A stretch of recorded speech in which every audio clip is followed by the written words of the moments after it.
Today's show will be greatness, one of the greatest closers of all time and two of the greatest players of all time, all prominently featured on our show today. It's the DLLS Rangers Podcast.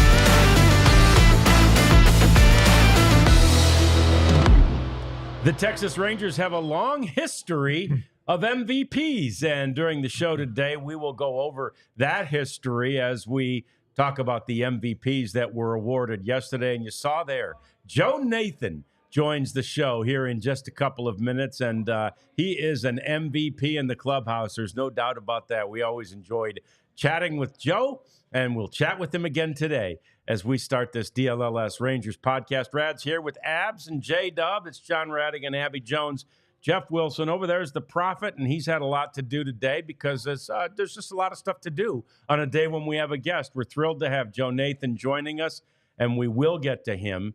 And we will get to this walk down memory lane of former Rangers MVPs. But, Jeff, yesterday on the show, we were talking about how Bob Nightingale said, you know, the only drama tonight is whether or not these two guys are unanimous choices. And lo and behold, there were three unanimous choices. That's right. You know, the two winners were unanimous, but Bobby Witt Jr. was unanimous as the AL runner-up, which is pretty interesting because I don't know that.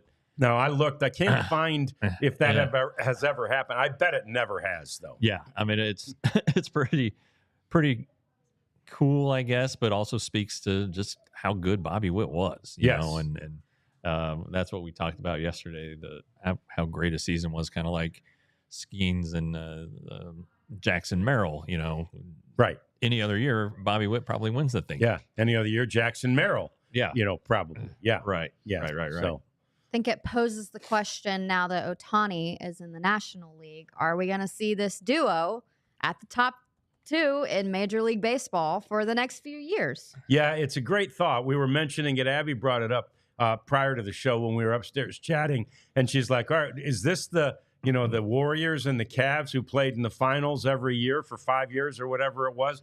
Does anybody else have a chance to win the MVP with these two guys? They're both relatively young, prime of their careers. I don't know that they do. Yeah, it's for Bobby Witt. Great season, great year, but it's like, man, played with Aaron Judge that same season. So, right. You know, you just different time maybe, but no, but it's good for the game of baseball. You know, I really do think that it is good. And this is also last year, 2023, both MVPs were unanimous as well. And guess who it was again? Shohei Ohtani, American League, Ronald Acuna Jr. in the National League. Shohei has won 3 MVPs. Unanimous every single time. Yeah, you know, the first 2 times he was pitching, so that helped. He pitched a little bit last season before he was hurt, but winning it in both leagues, it's only been done one other time by the great Frank Robinson, who did it with the Reds and then the Orioles. So yeah, you know, I don't want to say it's uncharted territory because it's not, but not a lot of people have done what Shohei Ohtani continues to do.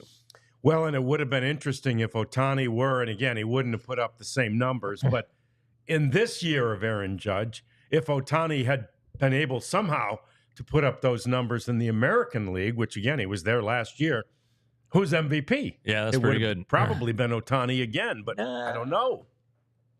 No. Well, yeah, the 50-50. I'm saying if he had 50-50 in the American League. The Players' Choice Awards, which are different than the awards that they won yesterday because that's by the Baseball Writers Association. But the Players' Choice Awards, they picked Aaron Judge as the most outstanding player in baseball. Okay. So, you know, from a player's perspective, and maybe it's because Judge did play a very demanding position in center Sure. field. Sure. But it'd be interesting. It would have been a hell of a vote. I don't think anything would have been unanimous if that were the case. Yeah. Because I did ask on Twitter, I said, if you had to pick one MVP of the two for MVP of Major League Baseball, so far the vote is to Ohtani. It is. Yeah. Interesting. Yeah. But And the that's fans, also, I think fans like the word Ohtani is so well, flashy. no doubt. And you're wowed by the numbers, the historic numbers of a 50-50. But to Jeff's point, part of the game, a huge part of the game is playing in the field and playing center field. Man, that's a tough spot to play. And then, too, on the other side, Ohtani won as a DH. And this is the first time that a full-time DH has won MVP. That is so amazing. It's like it's like the Stephen Vogt thing yesterday. Right. From one perspective to the complete opposite. But hey, they both seem to work out well. Yeah. So and congratulations to both of them. We got to see each of their reactions. And, I love the MLB network. But this damn thing has ruined celebrations because the guys are just sitting there of the lag. And then they're in a beautiful home, with lovely things behind them. And typically their wife or girlfriend sitting next to them. And, in the case of yesterday with the MVP, Derek Jeter gets up, or, he's somewhere with a camera on him. And he says, and the American League MVP is Aaron Judge. And he didn't even do it with that much gusto because he's not, a big, broadcast announcer. And Aaron Judge turns to his wife and they share a kiss and everybody's like, okay, Aaron Judge wins, right? And it just, I want to see dog walked off. Okay, so what I love is when there's a camera live in the room where someone's about to be drafted. You talked about being there when Bobby Witt was about to be drafted. And then when the announcement is made on TV, I wasn't there, but I assume all of Bobby Witt's friends, high school buddies, girlfriend, mom, dad, sister, everybody is going crazy, right? Sure. That's what I like. But now it's this sterile, oh, thank you. I mean, come on. Yeah. Well, even like the Heisman ceremony, which is live, all the finalists are there. And, they sit together and it's a pretty gentlemanly thing because you have all the New York or the Downtown Athletic Club, people in there who probably stuffy. That's the word I was looking for. Stayed and but stuffy. At least there's some reaction there. There is. Especially in a year when there's some surprise. Yeah. Right. I don't care if I get in trouble for this. The baseball writers and MLB have been negotiating for a few years now to have the awards presented on TV as part of as a big ceremony. So maybe it would have been part of the All-Star Weekend in Las Vegas. Right. The writers voted against it overall. I voted for it. It just gives, it was a contentious meeting at the All-Star game about why we would do it, why we wouldn't. I think some writers were trying to ensure that we would get, better access to the writers and all this stuff. Anyway, they turned it down and MLB sent back a nice email. Well, thank you for considering it. We consider this matter closed. So we will no longer, we've lost whatever leverage we thought we had. So anyway, it would be nice if that were the case, and have a nice award show and present it with all three guys in the crowd. And, he'd probably still lean over and kiss his wife and that's about it. But at least it would look, I don't know. It would look better. I don't know a because one-day there's event. and there's other players around him and he may have Shake his some hand, family give him and a hug there's and, kind of like the Academy Awards or whatever too. Right. Those are black tie and all dressed up and everything, but you can see the emotion, right? You can feel it coming through the screen when those people win their awards. Well, and then he'd have to come up on stage and say something like they do conference calls after the awards. And last year, Ohtani didn't do it. He did do it this year, but Aaron Judge was delayed, and so Aaron Judge is doing it today in about an hour. So, it would be nice to see that. It would give people a chance to write about. It was a big deal with the people covering Ohtani that there was no availability last year. They were running pretty hot. Oh, I bet. They said it was a technical issue or whatever, but let's see about that. But anyway, I guess for 2 minutes I've been talking about how Baseball Writers Association kind of blew it. I mean, in my opinion, there are some young voters in there who were very vocal at the meeting and might have been driving it the wrong direction. I don't know what the negative. I just don't see the downside to our award getting out there, right? And being more announced. publicized. I mean, now honestly, what would keep MLB from saying, "All right, well, the writers can have their awards. We're going to do our own award." Mm-hmm. Yeah, and it just then it loses its and then what we have loses its luster. And so anyway, that's a tangent. Maybe seeing how the sausage is made, and maybe if any of my fellow writers see this, they're like, "Well, you shouldn't be discussing our business." Well, it was bad business. Yeah. So very good. I was also thinking it is Aaron Judge and Shohei Ohtani, and I thought of Barry Sanders. Act like you've been there before, because guess what? They have. Right. So are you going to get much of a reaction from Shohei Ohtani ever? Probably not. Not too much, and same with Judge. These are guys that have been well trained.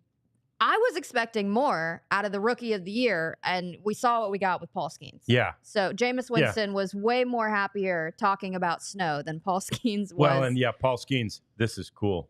I mean, he's but the again, same some way guys don't have every time. personality, which is why I'd like to see others around them in the setting like Jeff was describing of an award show, or to have a gathering around them. The Rangers have had several MVPs. It's ironic that the Rangers have never had a Cy Young Award winner, but several MVPs. Do we have that list, Prophet? While he's looking for it, a little trivia question. Yeah. Shohei Ohtani is the second player to win MVP in consecutive season with different teams. Who is the other player? In consecutive season, with different teams, not different leagues. Yeah. I'd have to think about it. Mookie? Okay. Barry Bonds. Oh, Barry. Okay. Yeah, 1992 final year with Pitt, and then 1993 first year. Okay. Good for him. All right, let's look at this list of former Rangers. These are the guys who have won the MVP award before. Juan Gonzalez, when he won it in 98, I was with Channel 5 at the time, we had made a trip to Puerto Rico to be there when the announcement was made. And we were at Juan's home in the backyard when he got the call. And we had a camera on him. We aired this and stuff, of course. But he went crazy with his inner circle of friends, right? And there were quite a few of them there. And needless to say, it was a pretty big house with a beautiful backyard. And Juan went crazy with champagne, spilling it everywhere and all that kind of thing, right? I know you're not going to be able to get that reaction every time, but that's pretty cool. That's the kind of thing I want. Pudge, similar things. When he won it, the very next year after the year I saw him, I don't remember Alex Rodriguez's reaction at all. At that point, he's kind of souring on the Rangers, even as he wins MVP. And Josh, what you were around for Josh, Jeff? I don't remember. I remember we had a press conference with him, but again, he's not going to pop champagne, obviously. Yeah. Yeah. Right. Yeah. So anyway, you kind of look at the list, and Alex Rodriguez's 2002 season was superior to his 2003 season, and he finished second to Miguel Tejada.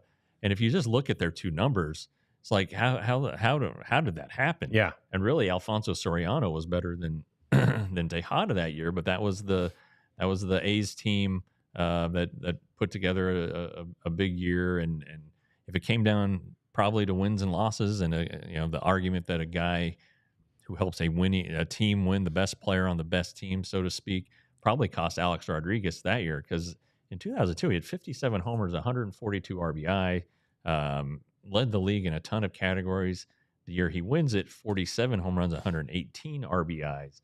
So it's like a year too late. Yeah, it just seemed like sometimes you have that in the All-Star game too, right? Yeah, and now there wasn't another great season like there was the year before that, but he should have won. He should have won two with the Rangers. Yeah, amazingly, he won in 3, 5, and 7. Of course, 5 and 7 was with the Yankees, but you forget the stretch of dominance that he had. And I'm certain if we look at his numbers in 6 and probably 8, he was probably close to worthy and probably finished pretty close in those years as well. 2001, he was great. 52 homers. Yeah. So, that was the Ichiro year, I believe, when he was rookie of the year and MVP when the Mariners won the 118 games or whatever it was. Yeah, that was so.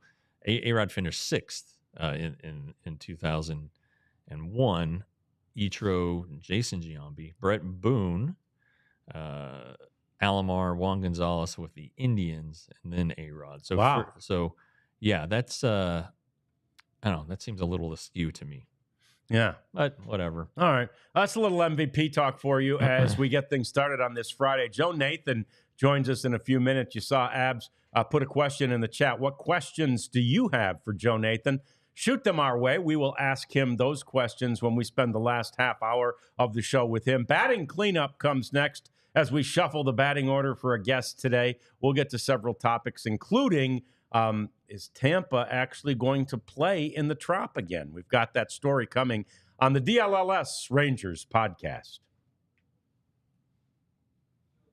We might as well rename this ad to the John Radigan ad because it's Thank you. Roback. Thank you. RHOBACK. Roback is the best polos on the market, performance polos. They have a wicking fabric so that you're not going to get too hot. It's finally starting to cool off in Dallas. They also have some sweatshirt options as well. But if you are out on the golf course, if you're going to a tailgate and you want to support your team, they even have a game day selection. It seems to be pretty SEC heavy on the designs, but they are pretty cool. A big thing down south, they've got a large Alabama Crimson Tide section and designs, and they look good. Look good in photos. Well, the logo is so cool today. I watched a little bit of that 2004 documentary on the Red Sox that you recommended, and I don't remember who it was, but somebody had Roback on, and you see the dog right there. I'm like, look at that distinctive logo. I saw that too. So Roback, use the code DLLS for 20% off. Yeah, absolutely. And by the way, have you tried HelloFresh yet? Jeff and I in particular have been advocating for this since we had it. With our families, and it's great for families. It's great. Kathy and I are kind of empty nesters, so it's just the two of us. So we get it, and you make a nice meal for two people. That's the greatest thing about it. It's extremely tasty, right? It's unique flavors, and they give you everything you need to make these unique flavors. They give you everything you need, including Jeff brought it the other day, the recipe card. Did we keep that around? No, it's at home. It's at home. Yeah, well, he's saving them as we did because you want to remember what you made. And they give you a recipe card, all the meat, any bread, any condiments, anything you need for that meal, they give to you. And what I love is some chef somewhere is over there designing it and putting in a little packet of paprika, knowing you need paprika in this to make it just right. It's great. HelloFresh. Use the code FREERANGERS to get 10 free boxes of HelloFresh. All right. Yeah, going back to the last one, Ardell, how can you be the most valuable player if your team stinks? Well, that was an age-old question for a while, and a lot of voters still believe that the MVP should not be from a crummy team. Like we mentioned a couple of days ago, maybe yesterday, I don't know, Andre Dawson, when he won it for the Cubs in '88, they were awful. Yeah, but his numbers were so much better than everybody else that he ended up winning it. And it's not like the Angels were any good last year, and Ohtani still won the award. So I think that shifted.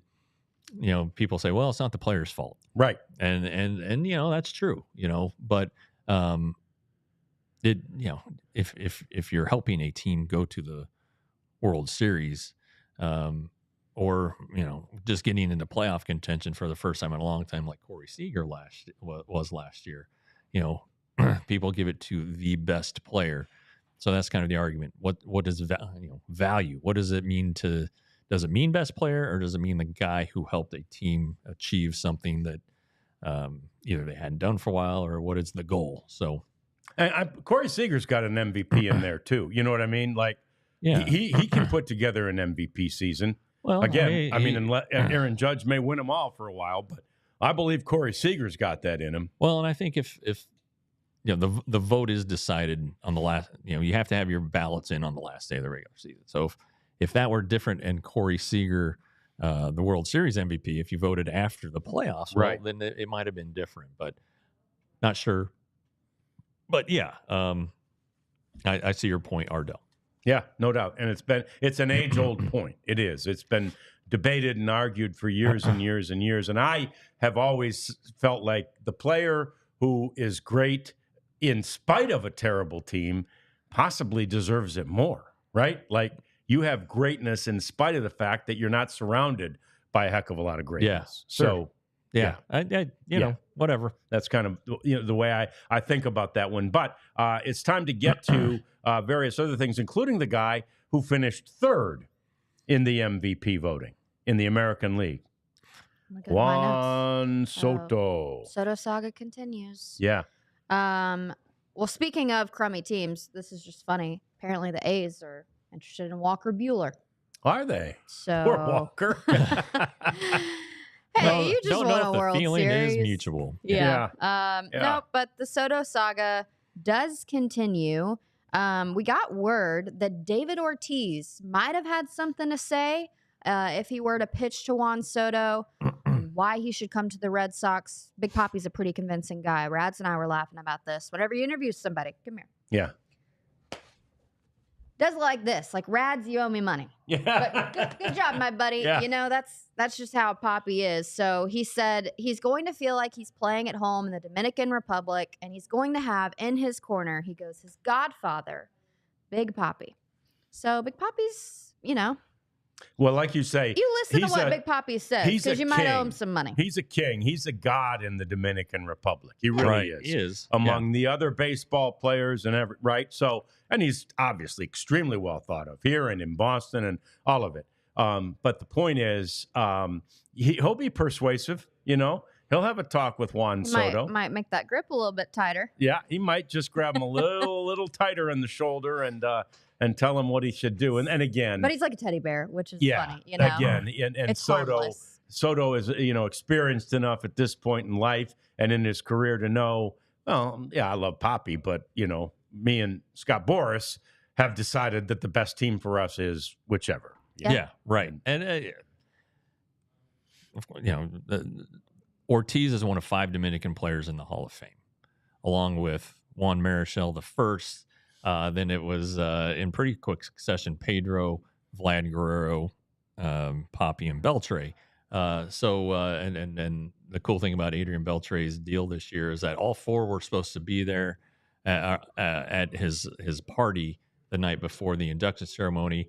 Pedro had travel difficulties, so he was unable to make it, but the other 3 were there. And it was really cool to see Juan Marichal.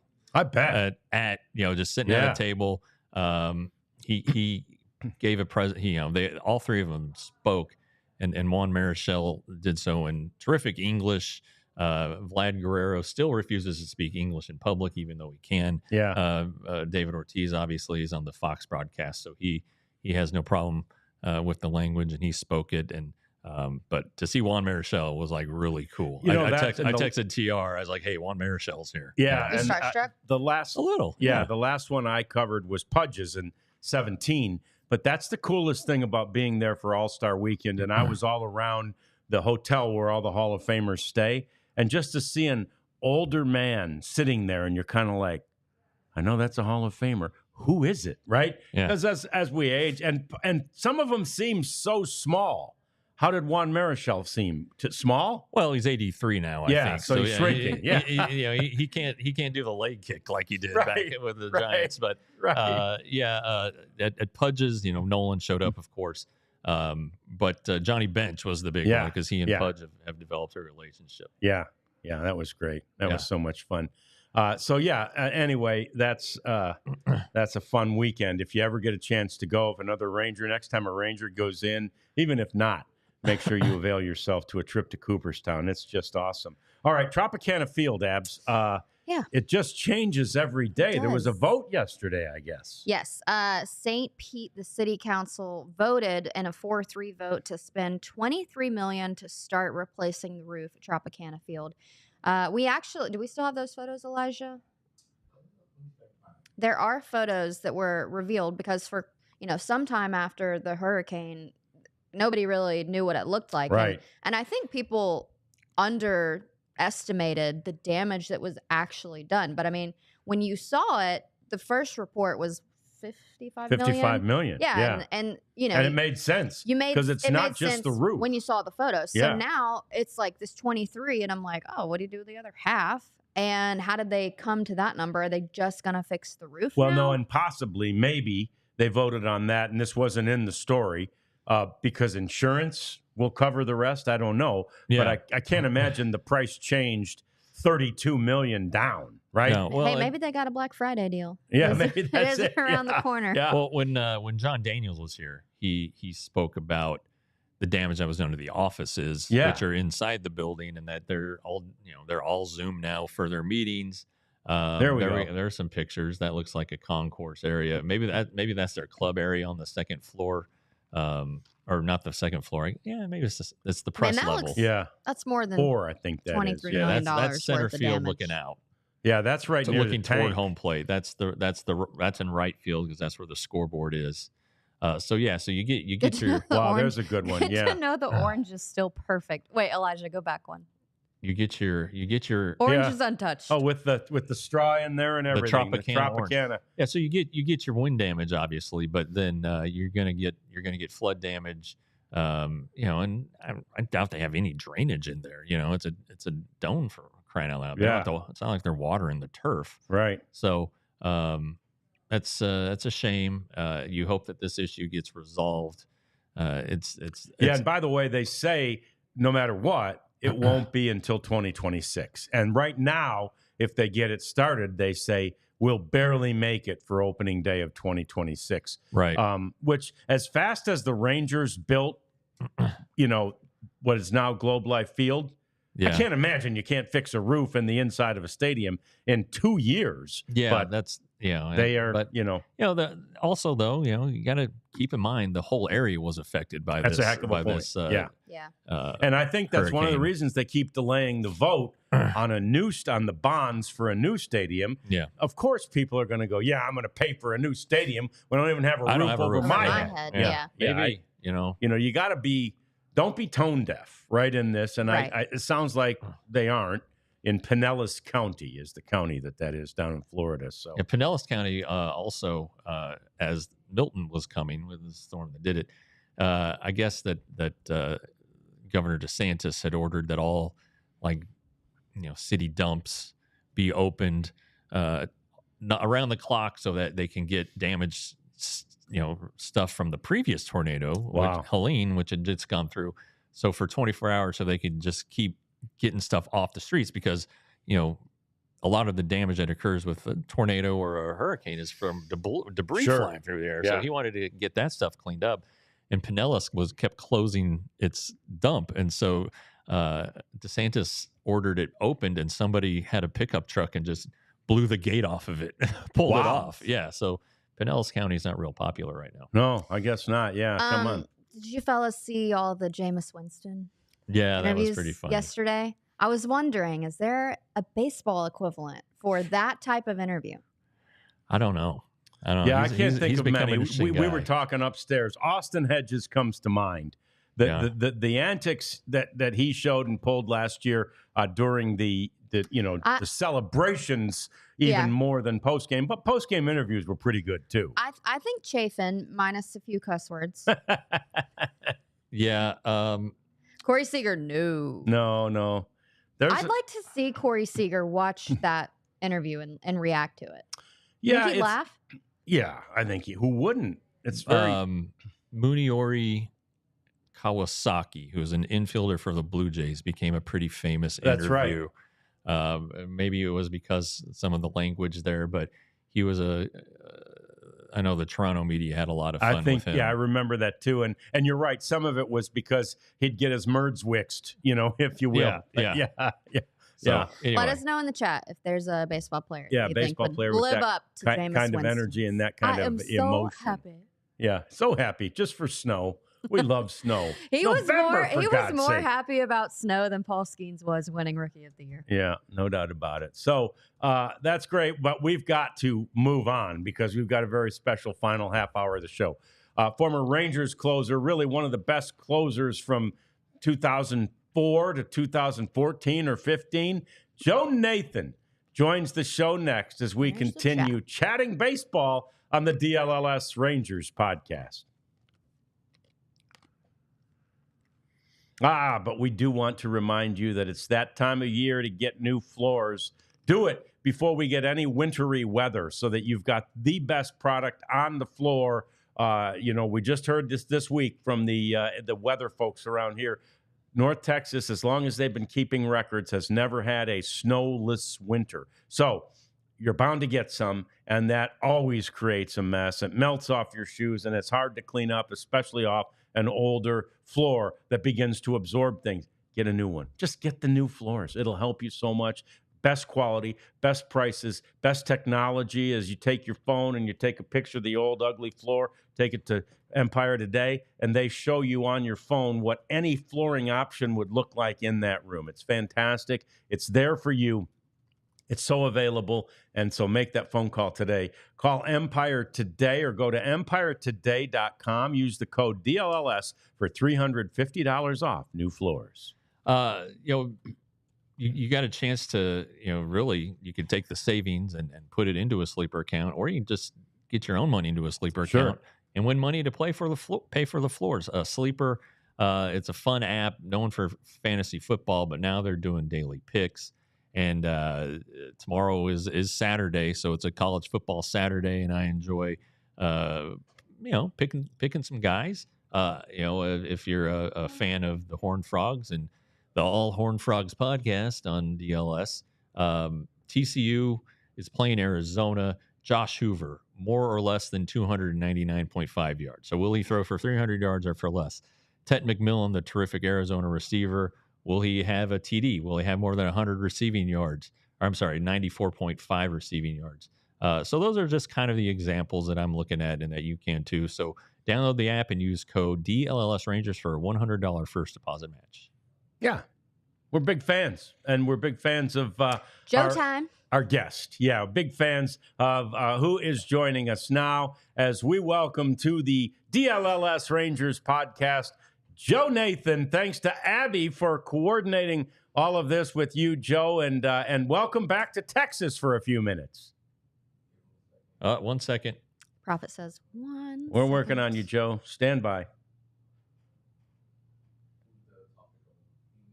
No, still working. Oh, all right. Well, okay. This happened to me Wednesday with the TC women's coach, Mark Campbell. Yeah. And so I was forced to really dig deep because I don't know a ton about women's basketball. Right.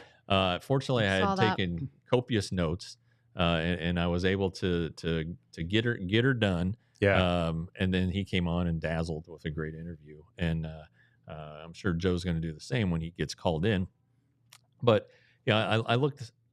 We'll ask him about this in a little bit. But those 10 seasons he had, because he missed 2010. So from 2004 to 2014, guy was fantastic. Yeah. He on those really good Twins teams. His 2 years with the Rangers, he saved 80 games. Was an all-star in each year. So that's pretty cool. And I remember specifically in 13 when they're trying to they're clinging to the wild card hopes, and they need to have a great final week. He and Tanner Shepard's pitched every damn day. Yeah, that was a little bit of a stretch in his case, but Joe pitched 5 of 6 days, including the last 4. And that's just crazy stuff. And, obviously, things didn't go the way they wanted in the play-in game against the Rays when David Price, finally beat the Rangers, he'd just been terrible against the Rangers in his career, and he came through there. But that was a heck of a performance, and Joe was on the team for 2 years, both really you could say disappointing seasons as the lead got away in 12, not Joe's fault, and 13, nothing was his fault either. But it was don't forget about Joe Nathan. It wasn't a long impact, but it was a big impact. Yeah. This is a guy who retired and then became has been inducted into the Minnesota Twins Hall of Fame. I mean, and he retired as a Twin. Yeah. This is where he really made his hay, if you will, was with those Minnesota Twins teams. But he finished his career with the Tigers, had a few more years with the Tigers. And actually, in his last season, 2016, he started with the Cubs and then was released by them, signed with the Giants. Of course, that's the year the Cubs won the World Series. And so he signed with the Giants that year. And at the end of the year, he had a couple of appearances with the San Francisco Giants. And then that was it. He went to spring training in 2017 with the Washington Nationals, but decided to call it a career sometime in March in 2017. Yeah. We're working on getting it. I had to send him the email link and. Okay. Well, and we were going to have him on Wednesday, and he had to cancel because of a golf tournament. Yeah. Which is fine, but that makes me think. Oh, there it is. My pledge to wear a different Titleist hat every Friday. I was looking through my collection of Titleist hats. This is going to take us well into the season. Really? Yeah, it Nice. it really is. This is number 2. Number 1 was when you were at your nephew's wedding in Michigan. Okay. I wore the navy blue one with a small Titleist across the top. So this is number 2. I wore it because it matches my undershirt and my jacket, as it turns out. I was planning just to wear the Do It for Dirt shirt, but it's a little chilly in here. It John. is. It's chilly I'm in this chilly. building. And I don't have that's not a shacket, I don't think, but This one's not a shacket. This is just a shirt over my. But I've got a couple of shackets. I'll break out a new shacket in a minute. I was looking at a website yesterday for some joggers, and they had a fine shacket collection. So Yeah. I was thinking, hey, maybe we do shacket, but yeah. Ardell just said, "Do it for dirt." Yeah, the Do It for Dirt hats will not be making an appearance today, but this Titleist hat is one that you'll see me wear it a couple times throughout the season, just because when I wear something this color of blue, I like to match. I have enough hats to match just about any. I like Ardell's instruction to us. Somebody vamp. We're working on it. Did you guys know? I was looking at the last 10 American League MVPs, and it goes Judge Ohtani, Judge Ohtani. I didn't know that. That's Yeah. interesting. Well, there you go. Yeah. And who was before that? Jose Abreu. Oh yeah, the 2020. COVID year, I voted for him that year. Mike Trout, 2019. I Mookie remember. Betts, 2018. I voted for Altuve, Trout in 20. 18. Oh, there's some Bregman stuff. That could- Oh, Yeah, there is. that could be a part of his own saga. Yeah. Reading some Tigers in Yeah. the mix. Yeah. oh, hey, Joe there we Nathan. go. Hey-o. There's Got Joe it. Nathan. Hello, Joe. How are y'all? We're good. How are Look, you? would you like for us to sing happy birthday for Yeah, your happy 50th birthday. or sing stand up and shout? Oh, that's not even a question. Stand up and shout for sure. Yeah, no. Yeah, we can't handle that one. Yeah, That's a heck of a. I played it before the show today. Yeah. But happy birthday. Happy 50th birthday. Thanks so much for taking time to be with us today. No, my pleasure. My pleasure. And thank you What so are much. we doing for number 50, Joe? Any big parties or anything? Already done. I'm good. trying to relax this weekend. We actually went to Key West. We were out there for about 5 days, so that was a lot of fun. Then got home and actually played some golf this week. So this weekend's more on chill mode, hang out with the kids and do some stuff. Yeah, I turned 50 last week, Joe, and I remember when you signed with the Rangers, and I saw your birthday, and I think it was the first time that I was older than every player on the roster. And so, but I only had Only a you. I week. only had you Yeah. by 8 or 9 days. But I distinctly remember that. Like, oh man, he and I are like contemporaries. Yeah. We're both Valentine's Day babies. It sounds like. Absolutely. Absolutely. Yeah. Well, Joe, you're 2 years with the Rangers. We were just talking about them a little bit before we got the connection. What are your memories of those 2 years? Really, really cool 2 years for me. You know, it started before I even signed with the Rangers. You know, I was in the process of trying to figure out where I was going to end up, and had the luxury to go to dinner with one of my idols, Nolan Ryan, and getting a chance to kind of sit down with him and talk to him and kind of see his vision and how his mind works. And it was really a cool experience for me. Go to dinner, hang out with him for a couple hours, and from there I was hooked. That was really the ultimate, like, I want to come to these guys, I want to sign with these guys. And that was before even seeing the roster and what kind of team we were going to be, which was very competitive team, and a team that we knew would have a chance to win a lot of ball games and hopefully get to a postseason and see how deep we can go from there. But my experience there, it's such a class organization. They do so well for the players. They take care of everybody in their organization, up and down the rosters, through the staff, front office, everybody. It was just a really cool experience for me, the 2 years. I wish it lasted longer, to be honest. Yeah, we were looking at those years, 80 saves. You're an all-star both times. Yeah, All-Star both seasons. Playoffs in 12, probably a disappointing year. 13, you guys just missed. I just remember the last week of that season, you and Sheppers were pitching like every day. You pitched the last 4. I think he pitched the last 5. How do you do that? I remember one week, I think I threw 6. Sorry about that. Uh-oh. Hey, there we go. A lot of birthday stuff coming out. But yeah, I think it was one of those, like, the week, I think I threw 6 of 7, and I remember Mike Maddox coming up and going, "Hey man, how you feeling?" And I said, "Listen, just keep it rolling as long as we need to, because I know I'm not going to feel anything until we actually stop throwing. And when you stop, that's when everything kind of settles in, and then you start to feel sore." So I said, "Let's just ride this wave as long as we can. And, if we need us, if the games are tight, let's keep it going." Yeah, no, it was pretty special. And that last week, you guys played so well. And then, in 12, I was going to ask about 12, Joe. Of course, they were in the World Series in 10 and 11, and you're coming in 12, and you're thinking, this is going to be an opportunity to, be with the winner. And, a lot of us, I think Jeff did, I did, I thought that 12 team was even better than the 10 and 11 teams, and it played like it for much of the year.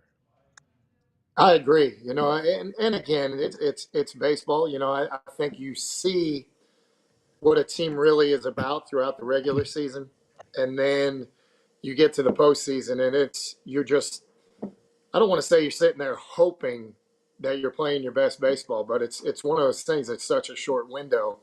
You're just hoping you're riding a good wave going into it, because you see so many times, like, wild card teams just scratch in, and then they go out and do an amazing job in the postseason because they had to fight and claw their way, that they're probably playing their best baseball at the right time. So, it's sometimes you're seeing those better teams throughout the season kind of going a little bit flat when they hit the postseason.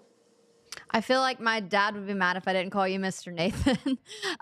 But, your career, your wins outweigh your losses so much. I mean, 64 to 34, the game is kind of moving where people aren't looking at the wins as much anymore. What's your takeaway from that stat and what it means for you in your career? I had a couple of fortunate years as a reliever, especially with the Giants. I think I ended up winning 12 games one year. Really, as a guy coming out of the bullpen, you're just kind of, it's more luck. I think you come into tight games, try to put a 0 up, maybe 2 zeros up, and it's one of those moments where you're just out there at the right time, and your team ends up scoring a run, and you get some W's in there. Especially being a closer at home, you're going to be in a lot of tie games, and if you can go out there and throw up a 0, you're going to get a W. So, we as relievers, we try to keep the wins and losses for the starters and try to get holds and saves on our end. So I think the wins and losses just rack up, but it's something we don't really pay attention to a whole lot. Yeah, like if you pitch the 9th in a tie game at home, which you're going to do, it's like a save. Yep. I mean, it's the only save situation you're going to have.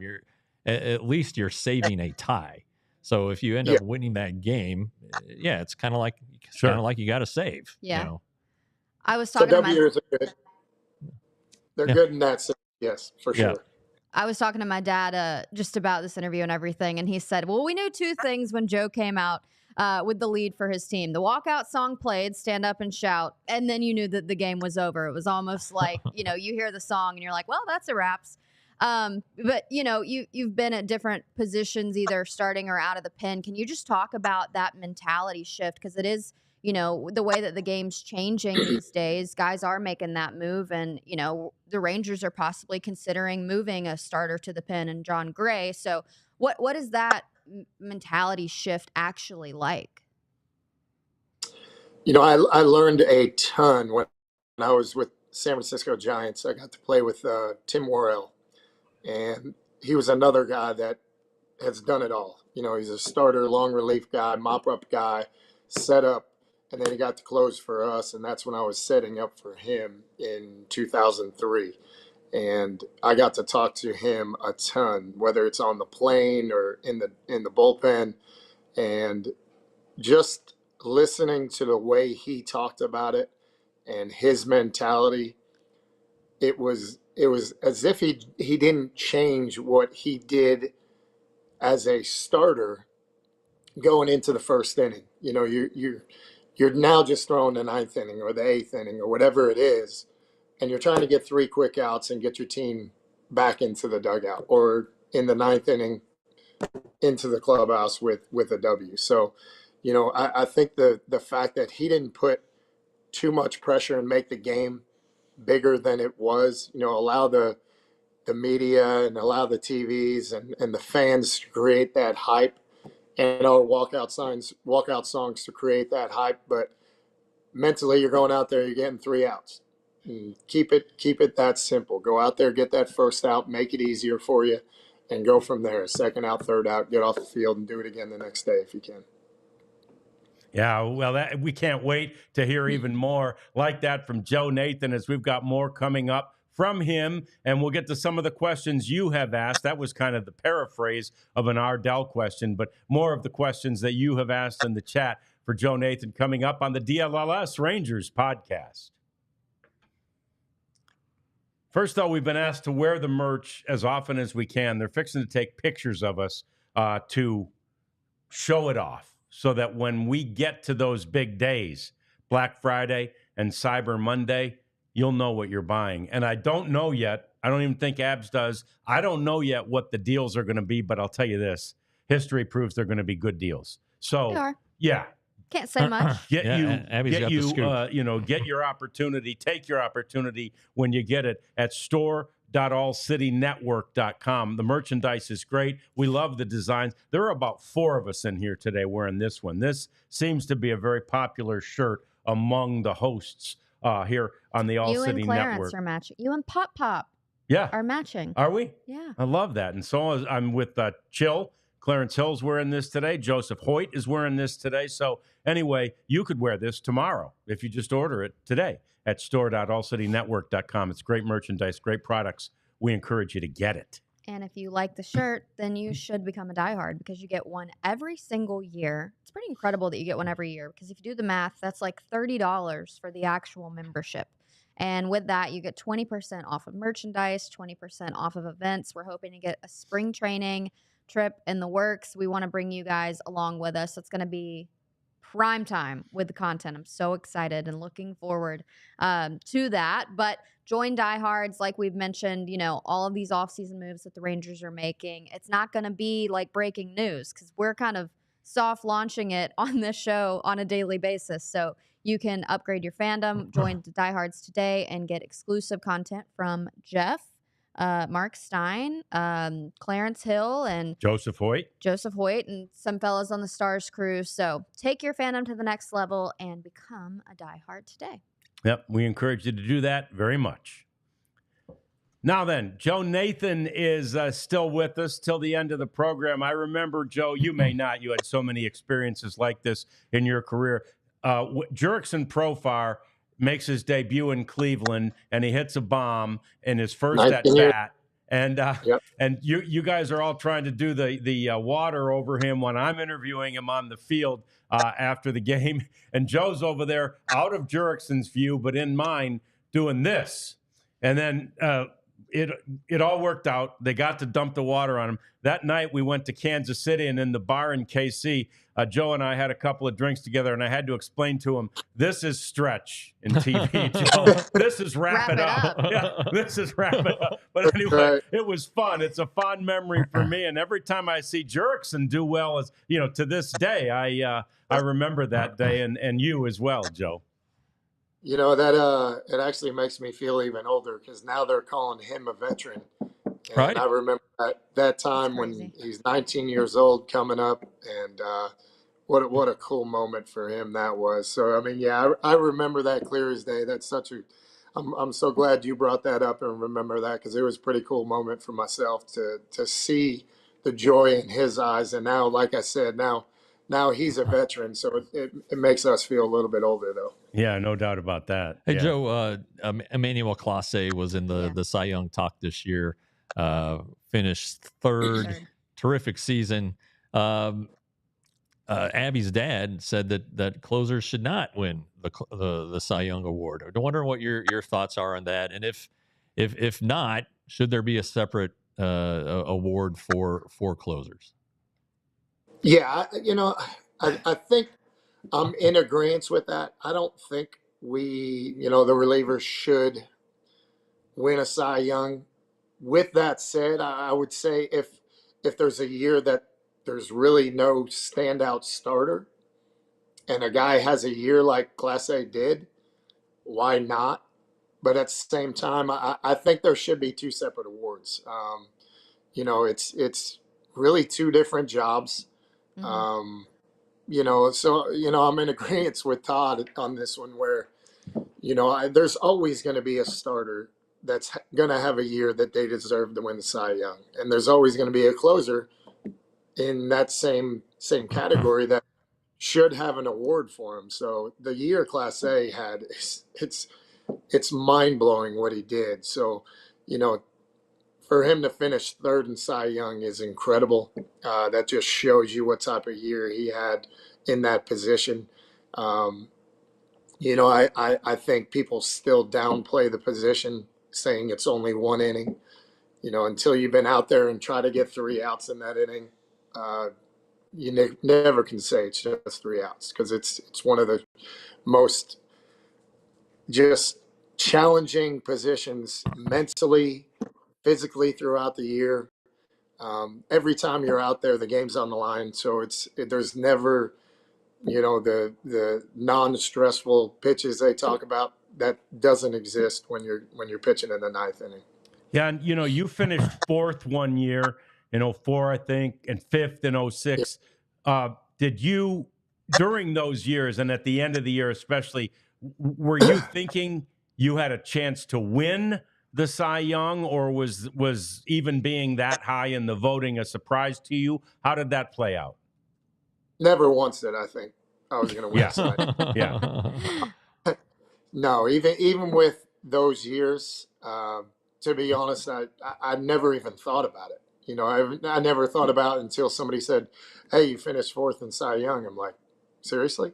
Yeah. Did I didn't think that was a possibility. So, I never thought about being in that consideration. I do think they should have something for the relievers, and I think they do enough. For me, it was cool to get. I wish I can go get it right now, but I have a little Rolaids Relief Award. Yep. Yep. Fireman That trophy. sits down in my bar, and I think that's one of the coolest Does things. yours I have a received. glistening light on it? Mine- No, it doesn't. Mine's tucked away a little bit. Oh, my dad, it's like a shadow box with the glistening specific light for it. Wow. But that's very Todd Jones of him. So I was going to follow up with that. You're part of the 300 club, something that not a lot of relief pitchers get to say. 377 is what you finished with. You actually finished with you got your 300th with the Texas Rangers, April 8th, 2013. What do you remember about that moment? Still the best pitch ever. And I Absolutely. Listen, very, I remember being out there. I remember the outing, especially now, because it gets brought up to me all the time, they call it one of the, I guess, worst calls ever. I still disagree with that. It's not one of the worst ones. Definitely been worse. But definitely more favorable call for myself. Um, I remember Ben Zobrist was up at the plate. Joe Madden was the manager that came storming out. I actually threw the pitch right where I wanted to. Zobrist actually has done very well off of me, and I believe the tying run was in scoring position. And so I threw it. I actually looked down because I threw it, but I thought it was a ball, and looked down to get myself ready for Longoria, who was coming up next, and then looked up and saw AJ running out to shake hands, and I think that's when I dropped a little wow. Yeah, Like, yeah. It was a big wow. It wasn't a little wow. That's funny. Yeah. Did No, you get anything to mark the moment, like a 300 gift? We do, yeah. We have I got a nice painting of 300. It's actually with my dad. He has that at his place. Obviously have the ball and just a cool moment. Yeah, It's one of the. Go ahead. Yeah, if you freeze the pitch, there's a Yeah, point go ahead. where it's a I like strike this. for a long time, Listen, and it broke really hard. Yes, I have this argument with people, and they will not believe me. I said, if you go back and actually stop this ball when it crosses the plate, it's pretty borderline. Yeah, And then it drops off, and it looks terrible. I understand that, but if they had those boxes like they do now, and how good they are, not be that bad of a pitch. no, 100%. And AJ kind of caught it weird. He didn't exactly do you any he's favors. not known. Yeah, he's not known for receiving by any means. Right. Yeah. Well, just with the way that the game is going for pitchers now, I guess there's one way that you could talk about Ohtani, being the dual edged sword and ability to do both, but also just, Major League Baseball is trying to implement, these 6 innings that they want the pitchers to go again. And I don't know if you watched much of the playoffs, but like what the Tigers did with pitching chaos. I mean, just as a relief pitcher, what are your thoughts about the way that the game is heading for pitchers specifically? Yeah, it's kind of a fine mix between the analytics of the game and then still being old school. And I think you still got to have that old school feel and kind of gut feelings when they come out. And you can't just always pay attention to the analytics. And, I know they're always the analytics, the numbers are always going to say 3rd time through the order, get the guy out of there. You can see batting averages going up, and it's better to get a new arm in there and keep plugging away, plug the innings away from there. But a couple of things you have, now the more relievers you bring out, the better chance you're going to run into a reliever that just isn't having his best day. And you could lose a game in any one of those innings. But if you got a guy on the mound, and I always bring this up, there was Scott Baker, who pitched with us with the Twins. And, he was a 91, 92, maybe 93 guy. But there was days he was throwing his fastball, and it was just unhittable. He was throwing an invisible fastball. And those days, that guy could throw 15 innings, and nobody's going to touch him. And then there's another day where they're on it, and you got to get him out of there. But the day you got to have a feel that Scott Baker's on right now. Let's leave him in. Just because we're hitting the 3rd time through the order and the numbers say it's time to get him out of there, keep him in there because he's got something special going on. We want you to like us, subscribe to us, and hang out with us. We do this show every single day. Joe Nathan continuing with us as our guest today. And Joe, I'm wondering, Abby brought up, Ohtani. And I've gotten such varied opinions from other former players about whether or not they think he can do it, right? He can continue. Obviously, he didn't this year because of injury, but can he continue to excel in your mind as a pitcher and an offensive player? Well, I mean, the numbers are going to say no. There's no chance. I mean, it is such a difficult job. My son is a sophomore in college right now, and he's attempting to do this, and he's attempting to do it at a much smaller scale and playing much fewer games and having you out there to pitch much fewer times. And it's challenging for him. Now at the big league level, I mean, it's such a difficult task that every ounce of me says no, but then it's Ohtani. And you think about the type of freak this guy is, and he kind of brings it back saying, I think he can do it. And I think he has an opportunity to do this. Now, granted, for how long, we don't know, but, you know, I think he can do this for another 5 or 6 years. And obviously the talent he is, he's going to do well when he does do it. And you say your son's in college trying it? He's trying it in college. I mean, Yeah. I still said, man, it might be time for you to stay with second base and save your arm. Yeah. Where's he go to school?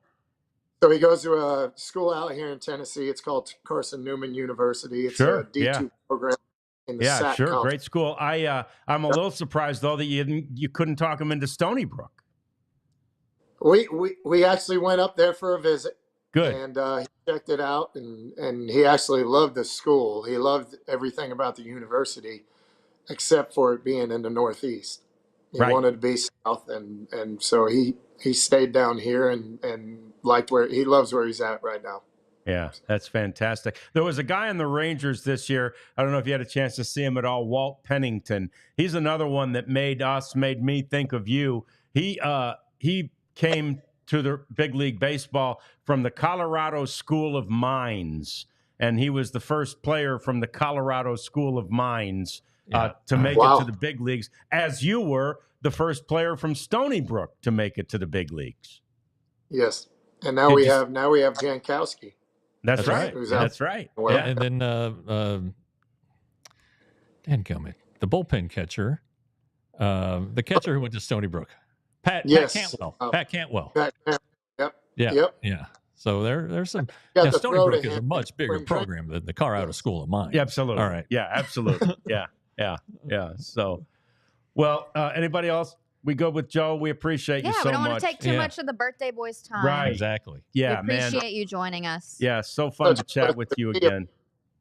I mean, it's been so long. It's great to see you guys. You guys look great. Thank you. Pleasure. My dad says hello.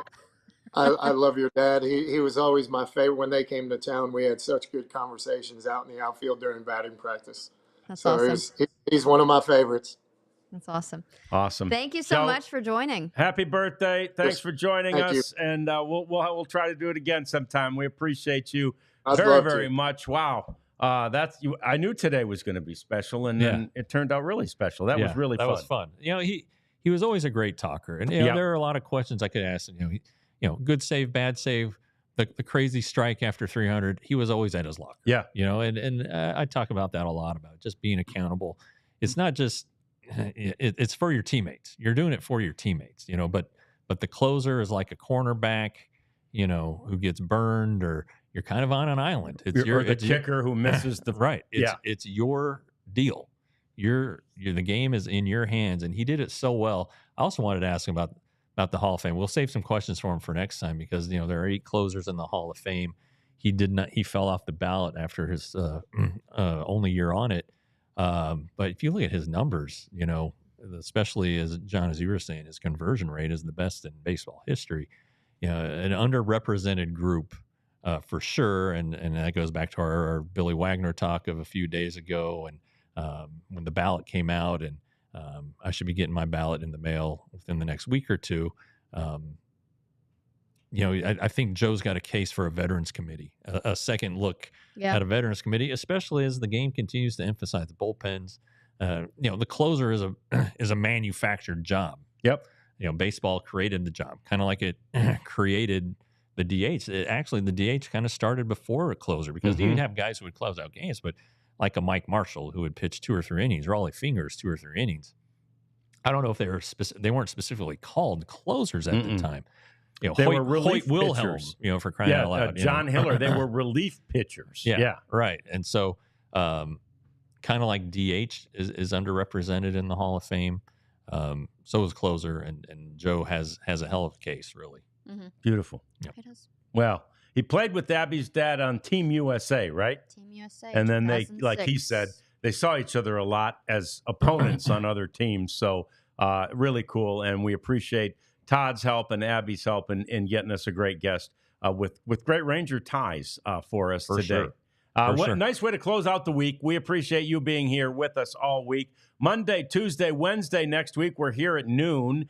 Thursday, we're eating turkey like you are. And Friday, we're back at 1 o'clock. 1 o'clock. Hang out with us all next week. Very special guest on Monday. Mark McLemore joins us in studio. So another It's a party fun day every on day Monday. here. Yeah.